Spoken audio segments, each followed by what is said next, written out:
programme vous est offert par Illico Cash.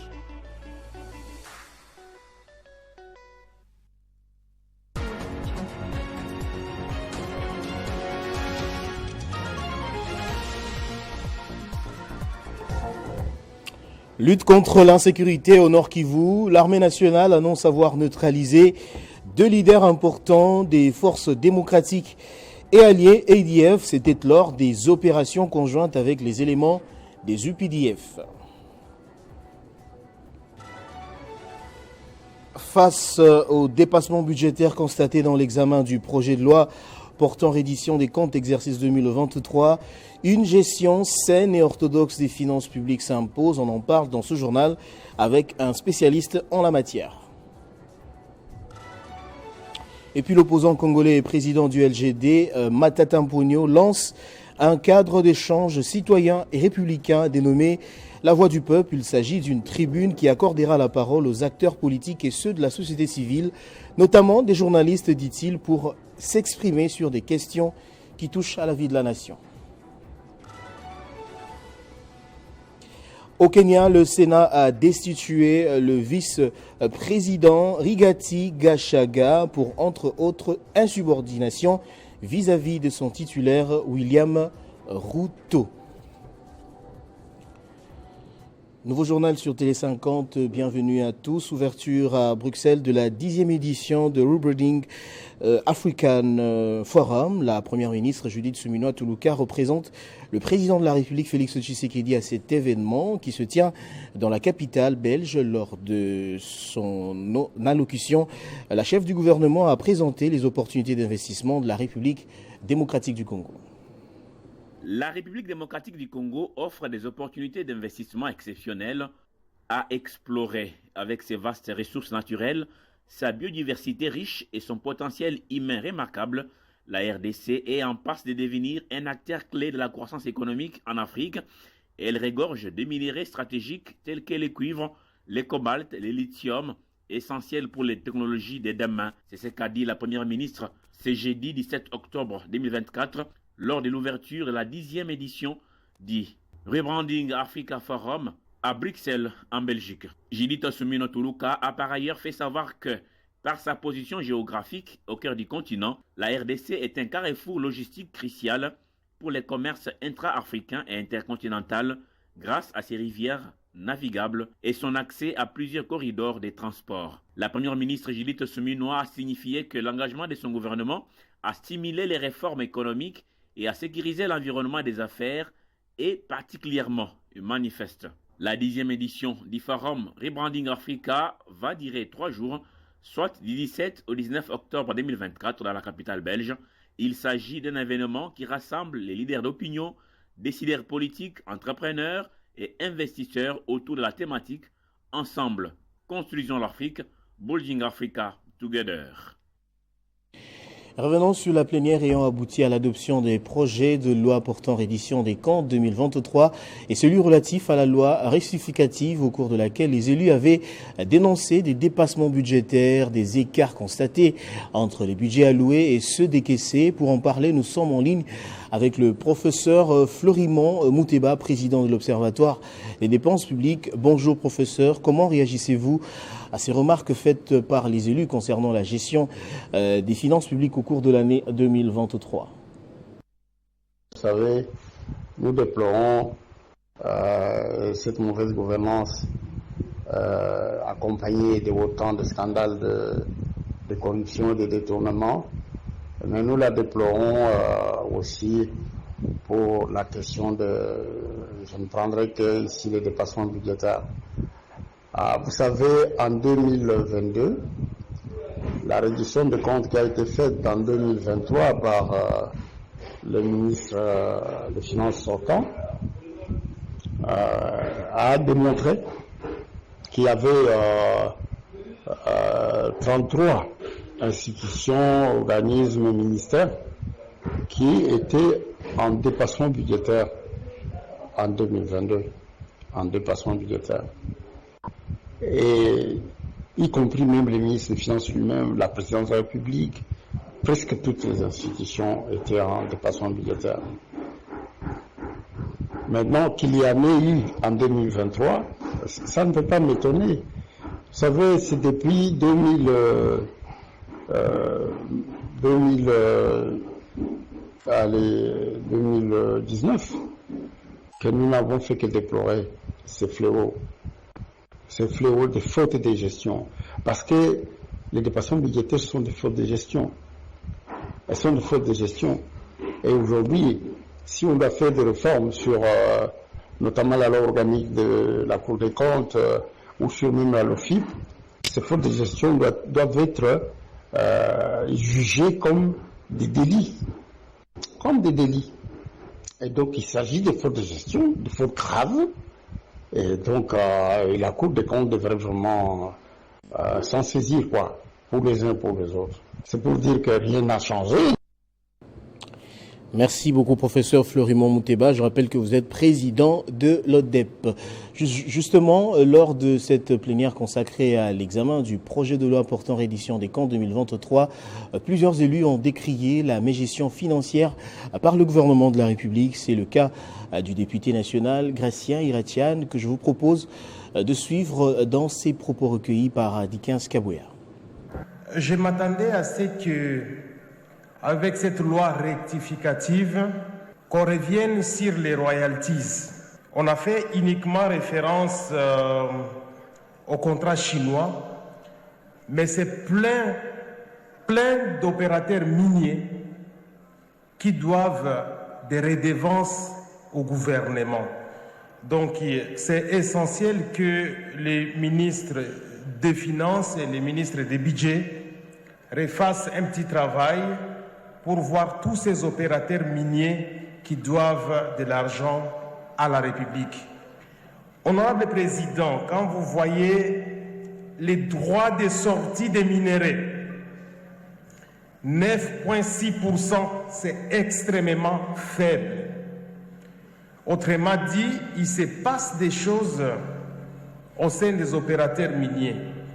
Messieurs les ministres, je vous invite à revoir ce travail-là. Nous avons beaucoup d'argent. Et cela se confirme par des recettes au niveau des mines où on voit que Camille n'a fait qu'entrer une recette de 139 millions de dollars seulement pour 2023. Je ne crois pas à ça. Vous avez parlé de l'augmentation de 8% dans la loi rectificative. Merci. Mais quand vous évaluez maintenant les différentes réalisations, vous trouverez que vous vous êtes contredit vous-même à travers cette loi rectificative. Ça contredit pour dire que vous avez parlé de 87% de réalisations dans le budget total, dans la réédition budgétaire, mais en fait de compte, vous n'avez pas réussi à prouver cette augmentation de 8% et les experts en économie vont conclure qu'il y a eu détournement en fait de l'argent qui est allé ailleurs. Autre chose à présent, le vice-premier ministre, ministre de la Défense nationale et ancien combattant, Guy Kabongo Mwadiavita a reçu en visite officielle son homologue centrafricain Ramo Claude Biro qui effectue une mission officielle en République démocratique du Congo. L'objectif de cette visite est de signer un protocole d'accord sur la coopération militaire entre la RDC et la RCA. Il s'agit d'une mission officielle qui permettra de traiter des questions sécuritaires conjointes et des coopérations militaires entre la RDC et la République centrafricaine, saluant le sens d'ouverture de son homologue Guy Kabongo Mwadiavita dans le cadre de la coopération. Ramon Claude a étalé la vision de la République centrafricaine visant la reconstruction de son armée. Cela fait appel au renforcement des coopérations militaires avec les pays frères, d'où la raison de sa venue en RDC. C'est dans ce contexte que le président de la République, chef de l'État, chef suprême des armées, dans sa vision politique, a décidé de faire des forces armées centrafricaines une armée moderne, professionnelle et républicaine, respectueuse des droits de l'homme, capable de remplir ses missions régaliennes. En présence du vice-ministre de la Défense nationale, Sami Adoubango, du conseiller du chef de l'État en matière de sécurité, Jean-Louis Essambo, du chef d'état-major, le général Christian Chiwewe, et de quelques hauts officiers et experts sectoriels de deux pays, les deux autres personnalités ont émis les vœux d'une coopération militaire dans le but de la redynamisation des forces armées dans les deux pays. C'est la raison que nous puissions préserver et vivifier cette relation fraternelle et amicale par des visites de travail comme celle-ci. À ce jour, le patron de la Défense nationale a évoqué la mise en place d'un mécanisme de concertation permanent avec l'avantage d'être encadré par l'accord de coopération en matière de la défense qui sera signé entre les deux parties. Au terme des discussions, une commission mixte constituée des experts de la défense et points focaux de la RDC et la RCA a été mise en place pour des travaux approfondis dont les résolutions conduiront à la signature d'un protocole de coopération militaire. De la République démocratique du Congo, au moins 2 chefs des forces démocratiques et alliés ADF ont été tués en début de la semaine lors des opérations conjointes de l'armée congolaise et ougandaise au Nord Kivu. Depuis le début du mois d'octobre, les UPDF et FARDC ont intensifié des attaques contre les ADF accusés de plusieurs massacres dans la région, et ce alors que le président congolais a autorisé la poursuite de la coopération entre les deux armées. On écoute à ce propos le colonel Marc Azukai, porte-parole de la coalition FARDC-UPDF. Les forces armées de la République démocratique du Congo et leurs partenaires de l'UPDF ont neutralisé lors des affrontements Nzé Moussa et Jafar, qui sont respectivement chargés de l'unité de reconnaissance du groupe ADF MTM qui a migré dans le secteur de Bapere et aussi de ravitaillement de ce groupe terroriste. Aujourd'hui, nous pensons que c'est une avancée par rapport aux opérations, par rapport à tout ce que les forces armées de la République démocratique du Congo et les partenaires sont en train de faire dans le territoire de Beni, mais aussi Lubero qui est touché par cette migration de l'ennemi. Le message le plus clair, c'est celui de demander à la population de continuer à soutenir la coalition, qui est une décision du commandant suprême des forces armées de la République démocratique du Congo, en l'occurrence son Excellence Félix Antoine Tshisekedi Tshilombo, et du président de l'Ouganda, son Excellence Yoweri Museveni Kaguta, qui ont décidé ensemble de mutualiser les forces armées des deux pays pour traquer l'ennemi commun qui est en train de semer la mort et la désolation, que ce soit dans le territoire de Beni, voisin, au territoire de l'Ouganda, à l'Ouganda qui est un pays frère, parce qu'il faut que les gens comprennent et sachent que l'Ouganda et la République démocratique du Congo sont en train de partager un destin commun à travers un peuple commun. De l'autre côté, il s'agit de Bakonzo, qui sont frères et sœurs de Nandé, du territoire de Beni. Nous demandons à la population du territoire de Beni et de Lubero de continuer à accompagner les forces armées de la République démocratique du Congo et leurs partenaires de l'UPDF, qui sont déterminés à mettre hors d'état de nuire l'ennemi qui, depuis une décennie, est en train de semer la mort et la désolation dans les territoires de Beni et aussi une partie de l'Ouganda. Je l'ai annoncé au sommaire, l'opposant Matata Mponyo a lancé cet avant-midi au sein du LGD un cadre d'échange citoyen et républicain dénommé La Voix du Peuple. Il s'agit d'une tribune qui accordera la parole aux acteurs politiques et ceux de la société civile, notamment des journalistes, dit-il, pour s'exprimer sur des questions qui touchent à la vie nationale. La tribune numéro 1, qui a été animée par l'opposant lui-même, a été consacrée au débat sur la révision constitutionnelle. Matata Mponyo s'y est formellement opposé. On l'écoute. Le peuple a besoin que ceux qui sont dans l'opposition et qui sont en harmonie avec lui puissent exprimer les idées. Et nous veillerons à ce que ceux qui viendront s'exprimer ici puissent parler en harmonie avec le peuple.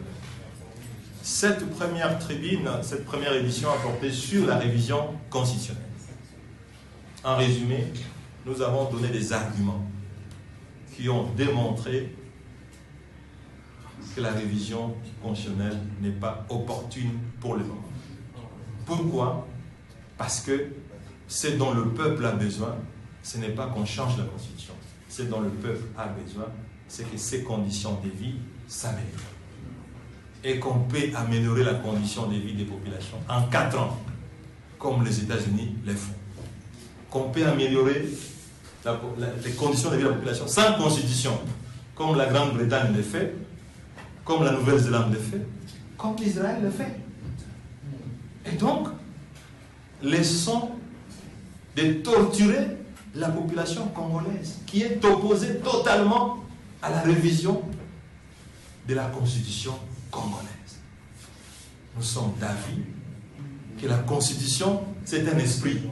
La Constitution, c'est une âme qui consolide l'unité d'un peuple et non pas des révisions pour diviser le peuple. En justice, les points focaux, membres de l'unité interservice de collaboration en matière d'enquête et de poursuite UNICEF ont été outillés sur des méthodologies liées au blanchiment de capitaux et financement du terrorisme. L'initiative est du procureur général près la Cour de cassation, Firmin Mvonde, afin de renforcer leurs capacités dans la conduite d'enquête et de poursuite.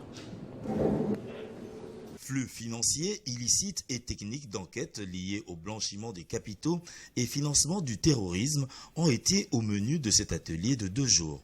À l'occasion, Firmin Mvonde, en sa qualité de coordonnateur de l'UNICEF, a invité les points focaux à doter le service des statistiques pour garantir une réponse coordonnée face à ces menaces complexes. Je vous attends pour que nous puissions documenter des cas bien précis qui permettront à la RDC d'être dans l'environnement dans lequel nous tendons. Il a par ailleurs encouragé les membres de cette institution à poursuivre sur le même élan tout en estimant les avancées observées. Et nous sommes sur la bonne voie. Donc que ces différentes formations puissent être le lieu pour vous d'approfondir davantage les capacités qui sont les vôtres, parce que je sais que si vous avez été choisi par vos responsables respectifs, c'est justement parce qu'au départ, ils ont fait confiance et ils ont fait appel à vos capacités.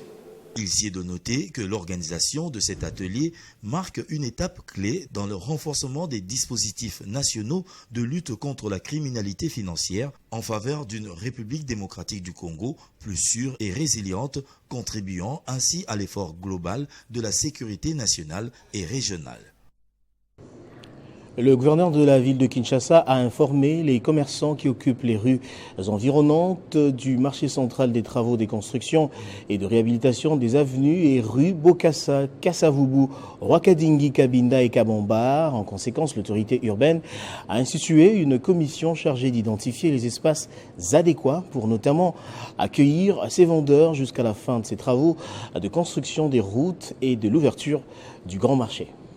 C'est une annonce qui marque un tournant décisif pour les marchés centrales de Kinshasa qui continuent à évoluer en désordre. C'est contre-productif. Parce que les clients vont exiger hygiène.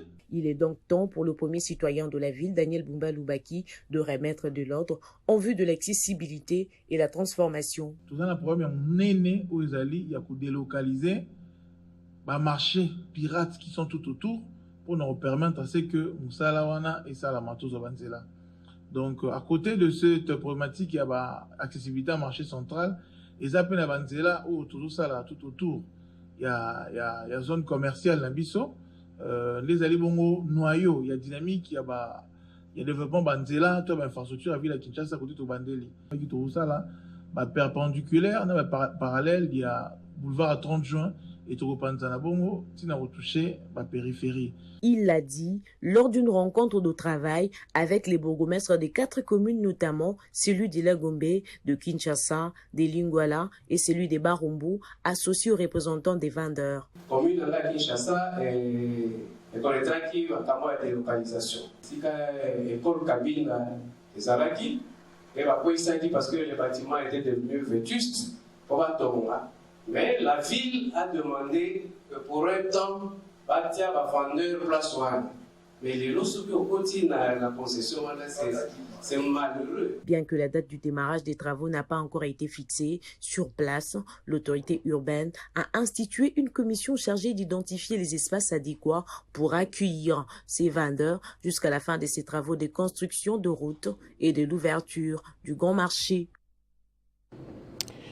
Organisé par l'Agence américaine pour le développement USAID, le lancement officiel du projet de promotion de la bonne gouvernance a vécu sous la houlette de la gouverneure du Lualaba à l'hôtel Campia Boma, le vice-président de l'Assemblée provinciale Ahmed Kabeya, le ministre provincial du plan Mathieu Kazembe, les animateurs des entités territoriales décentralisées et ceux des organisations de la société civile ont pris part à ces assises. Financé à hauteur de 38 millions de dollars américains, les Lualaba étant l'une des 4 provinces ciblées, le représentant de l'USAID a souligné l'importance de ces projets dont l'objectif est de soutenir les institutions nationales et provinciales. Il a sollicité l'accompagnement du gouvernement lualabais dans la mise en œuvre de ces projets.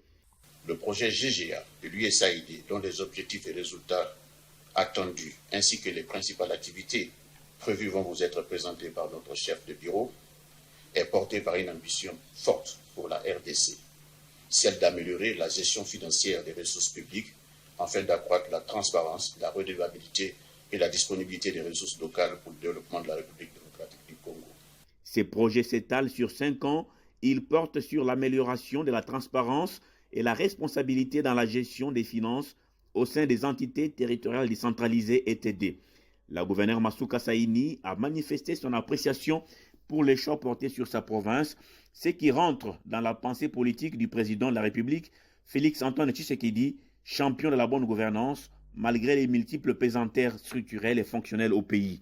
Elle a également remercié l'USAID pour cette initiative en faveur des entités territoriales décentralisées de sa juridiction. À bon escient, je me fais le plaisir citoyen de rendre mes hommages les plus déférents à son Excellence Félix-Antoine Tshisekedi Tshilombo, président de la République, chef de l'État et champion de la bonne gouvernance. Lui qui tient toujours à promouvoir la bonne gouvernance, malgré les multiples pesanteurs culturelles, structurelles et fonctionnelles dans notre pays. Oui, et TD sont concernés, à savoir les communes de Manika, Djilala dans la ville de Kolosi, la commune de Fungurume dans les territoires de Lobodi, les secteurs de Luilou, Lufopa et Mukuleshi et la chefferie de Bayeke. En dehors de nos frontières au Kenya, le Sénat a voté hier jeudi la destitution du vice-président. Cela fait suite au vote du 8 octobre de l'Assemblée nationale qui avait approuvé à une écrasante majorité sa destitution. Rigathi Gachagua est remplacé par le ministre de l'Intérieur, décision du président de la République, William Ruto. Les explications d'Héritier Ntamwa. Le vice-président kenyan est démis de ses fonctions près d'une semaine après l'adoption par une écrasante majorité de la motion de destitution par l'Assemblée nationale. Rigathi Gachagua devient le premier vice-président au Kenya, écarté du pouvoir dans le cadre d'une telle procédure prévue par la Constitution de 2010. Le Sénat l'a jugé coupable des violations graves de la Constitution, notamment des menaces envers les juges et de pratiques politiques des divisions ethniques, mais il a été innocenté des allégations de corruption et des blanchiments d'argent. La Chambre haute du Parlement kenyan a donc estimé que Rigathi Gachagua était coupable des 5 des 11 charges que contenait la motion de destitution.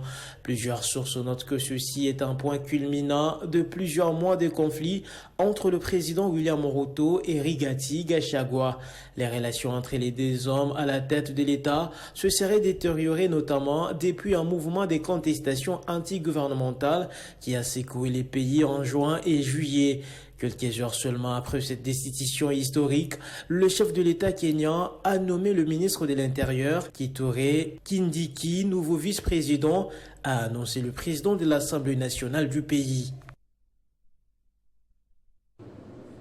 En bref, pour terminer, le chef du mouvement islamiste dans la bande de Gaza, Yahya Sinwar, est décédé. L'annonce a été faite hier jeudi par l'armée israélienne. Yahya Sinwar est considéré comme le cerveau des attaques du 7 octobre. Il figurait tout en haut de la liste noire de l'État hébreu. Selon les informations, ce dernier a été nommé en août à la suite du mouvement palestinien après l'assassinat d'Ismaël Haniyeh. C'est sans doute une élimination lourde de symboles et un nouveau coup dur porté au Hamas. Nous y reviendrons. On va prendre les rappels des titres à présent. Lutte contre l'insécurité au Nord Kivu, l'armée nationale annonce avoir neutralisé 2 leaders importants des forces démocratiques et alliées ADF. C'était lors des opérations conjointes avec les éléments UPDF. Face au dépassement budgétaire constaté dans l'examen du projet de loi portant reddition des comptes, exercice 2023, une gestion saine et orthodoxe des finances publiques s'impose. Vous avez suivi dans ce journal un expert en la matière. L'opposant congolais et président du parti LGD, Matata Mponyo, lance un cadre d'échange citoyen et républicain dénommé La Voix du Peuple. Il s'agit d'une tribune qui accordera la parole aux acteurs politiques et ceux de la société civile, notamment des journalistes, dit-il, pour s'exprimer sur des questions qui touchent à la vie nationale. Au Kenya, vous avez suivi dans ce journal, le Sénat a destitué le vice-président Rigathi Gachagua pour, entre autres, insubordination vis-à-vis de son titulaire, le président William Ruto. Ne nous quittez pas, place à présent à la revue de presse.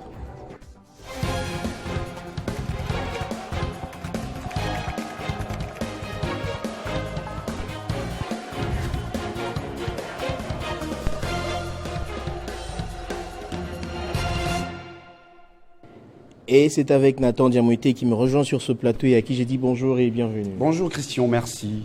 Classe moyenne congolaise, Miguel Kachal-Katem matérialise la vision du président Félix Tshisekedi. Eh bien Christian, les journaux parus aujourd'hui ont abordé chacun divers sujets. Nous commençons tout d'abord par cette information du directeur général de l'autorité des régulations de la sous-traitance dans le secteur privé, Miguel Kachal-Katem, rapporté justement par le journal Forum et des As, qui note dans ses colonnes intérieures résolument engagé à servir la cause de l'émergence d'une vraie classe moyenne congolaise selon la vision du chef de l'État Félix Tshisekedi et en accord avec le ministère de tutelle. Le directeur général de la RSP, Miguel Kachal, a payé du coup 30% des ARR, des allocations existants depuis 2020 envers 3 établissements publics partenaires, à savoir le FOGEC, FANADEC et TAPOSEM. Ces dettes existantes plusieurs années avant sa nomination seront apurées dans les meilleurs délais. Cet engagement soutenu par le ministère des tutelles, fait savoir justement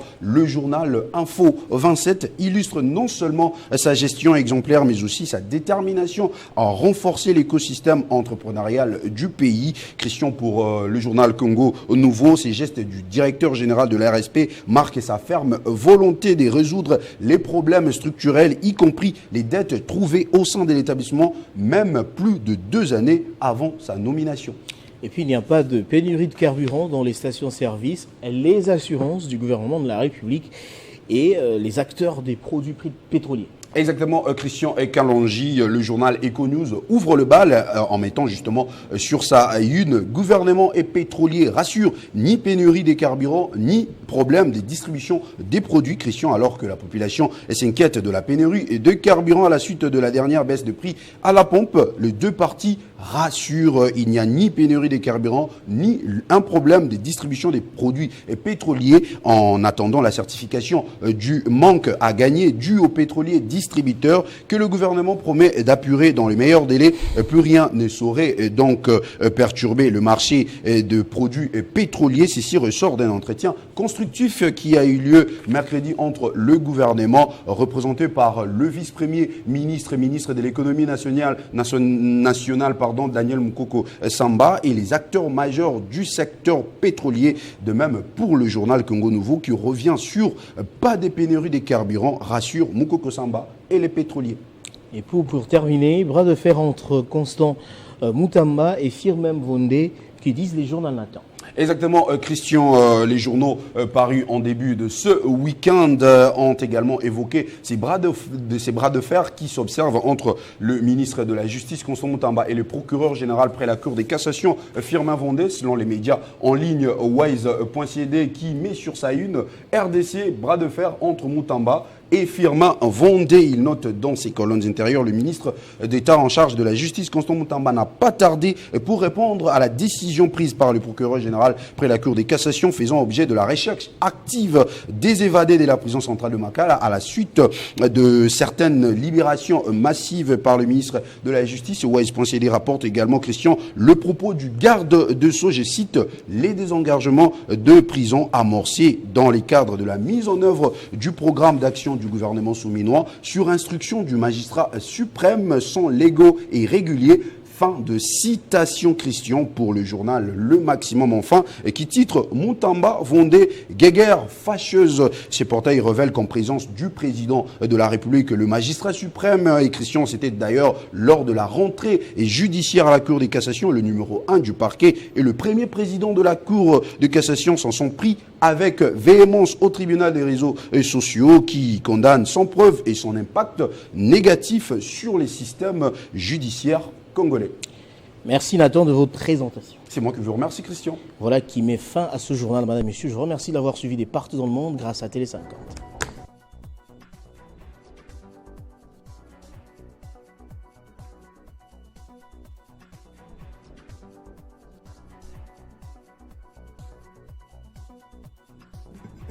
Retrouvez toute l'actualité en continu sur www.tele50.cd. Ce programme vous a été offert par Illico Cash.